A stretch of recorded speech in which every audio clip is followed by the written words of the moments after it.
Hello दोस्तों, नमस्कार। दोस्तों, आज हम आपको बताएंगे कि यूपी में ग्राम प्रधान का इलेक्शन कब होगा। दूसरे नंबर पे आपको बताएंगे कि क्या-क्या कागजात लगेंगे और कौन सी सीट किस जाति के लिए आरक्षित होगी।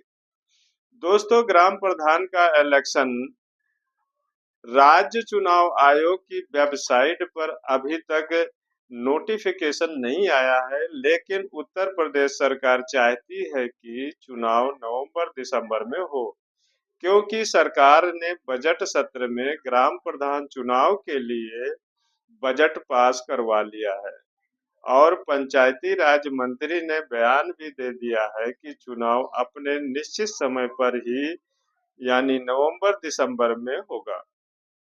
पिछला चुनाव प्राकृतिक आपदा यानी कोरोना के कारण लेट हुआ था और अब समय अनुकूल है, इसलिए चुनाव अपने निश्चित टाइम पर होगा।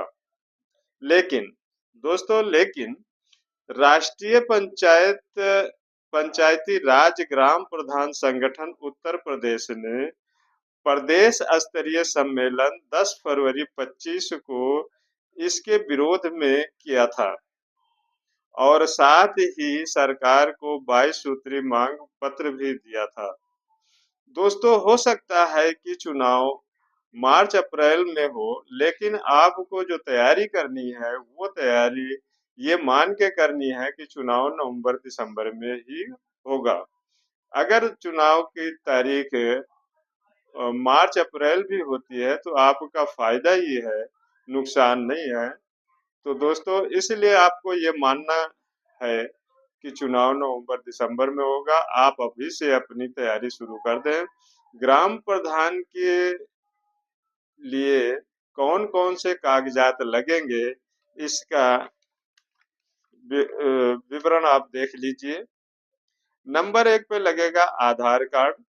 दोस्तों, आधार कार्ड तो आजकल सबके पास होता ही है, इसको बनवाने की जरूरत तो नहीं पड़ेगी, लेकिन कुछ कागजात ऐसे हैं जिनको पहले से ही आपको बनवा के रखना होगा, ऐन मौके पर नहीं बन पाता। जैसे नंबर 2 पे पैन कार्ड है। पैन कार्ड आपको तत्काल नहीं बन पाएगा, इसके लिए कम से कम 20-25 दिन या महीना मान के चलिए कि 1 महीना लग जाता है पैन कार्ड बनवाने में। तीसरे नंबर पे आता है वोटर कार्ड।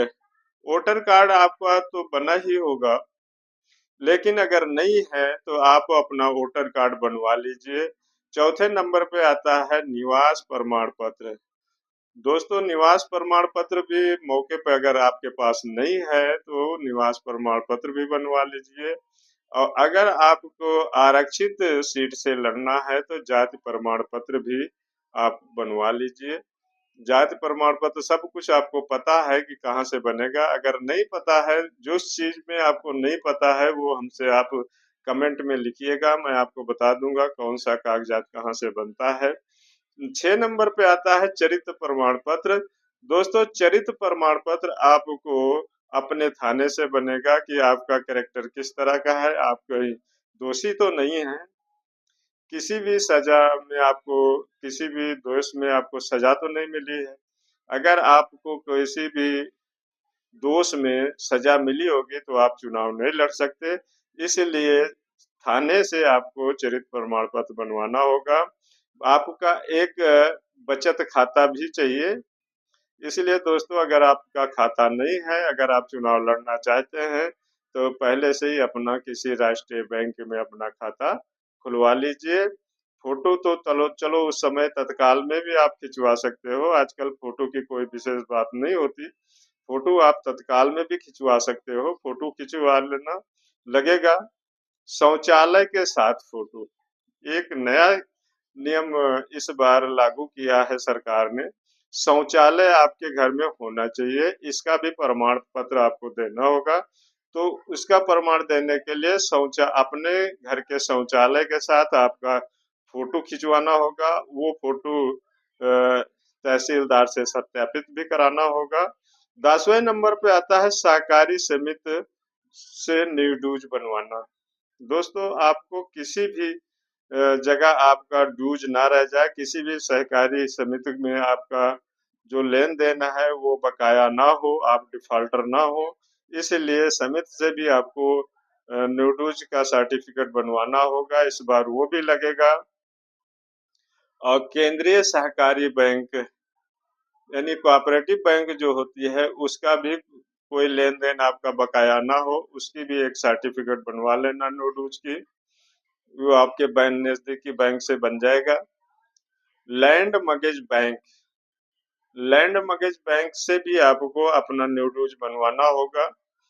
दोस्तों, इस बार थोड़ा सख्ती बरती है सरकार ने।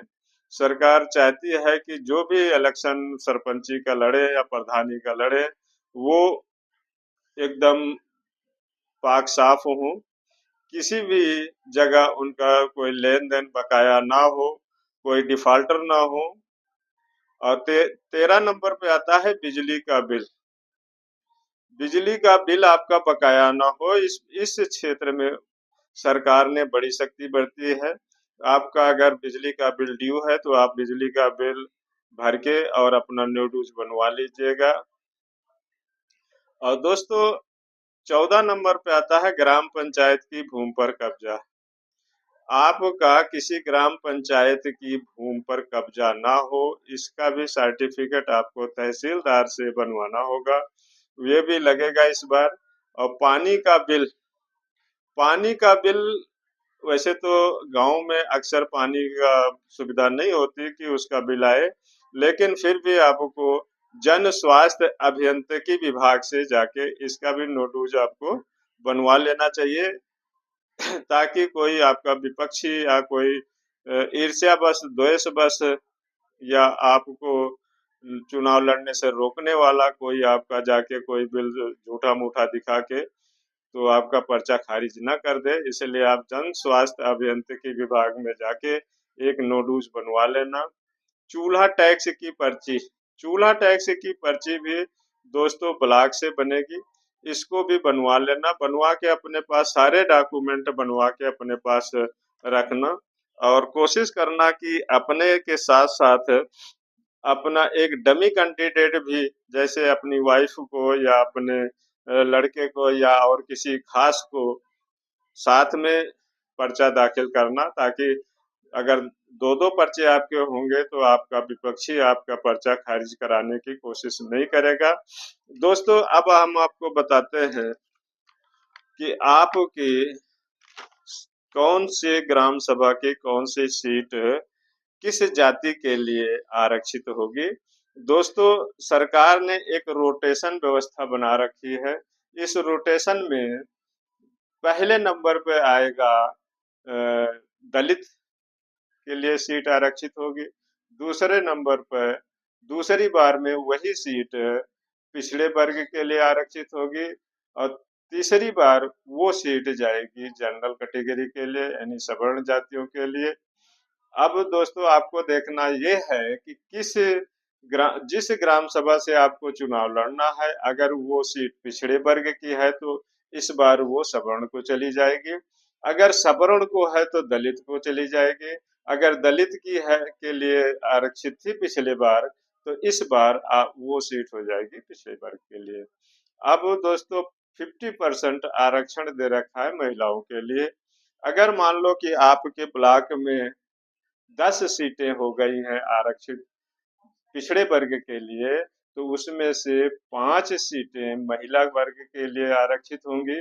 अब इसको ये इस तरह देखा जाएगा कि जिस ग्राम सभा में महिला के वोटर ज्यादा हैं उसमें महिला सीट कर देंगे, और जिसमें पुरुष की संख्या ज्यादा है उसमें पुरुष को कर देंगे। ये अनिवार्य नहीं है कि इसी गांव में महिला हो और या उस गांव में पुरुष हो जाए।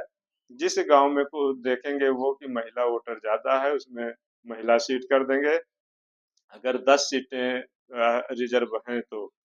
दोस्तों, और किसी बात की अगर जानकारी आपको लेनी है या कोई और लड़ना है इलेक्शन, अगर आपको जानकारी नहीं मिल पा रही है तो कमेंट करके मेरे चैनल पे आप बताइएगा, मैं आपको गाइड करूंगा। अगले वीडियो में मैं आपको बताऊंगा कि सरपंची का चुनाव कैसे लड़ें और कैसे उसको जीता जाए। तो दोस्तों इसी पर हम अपना वीडियो खत्म करते हैं।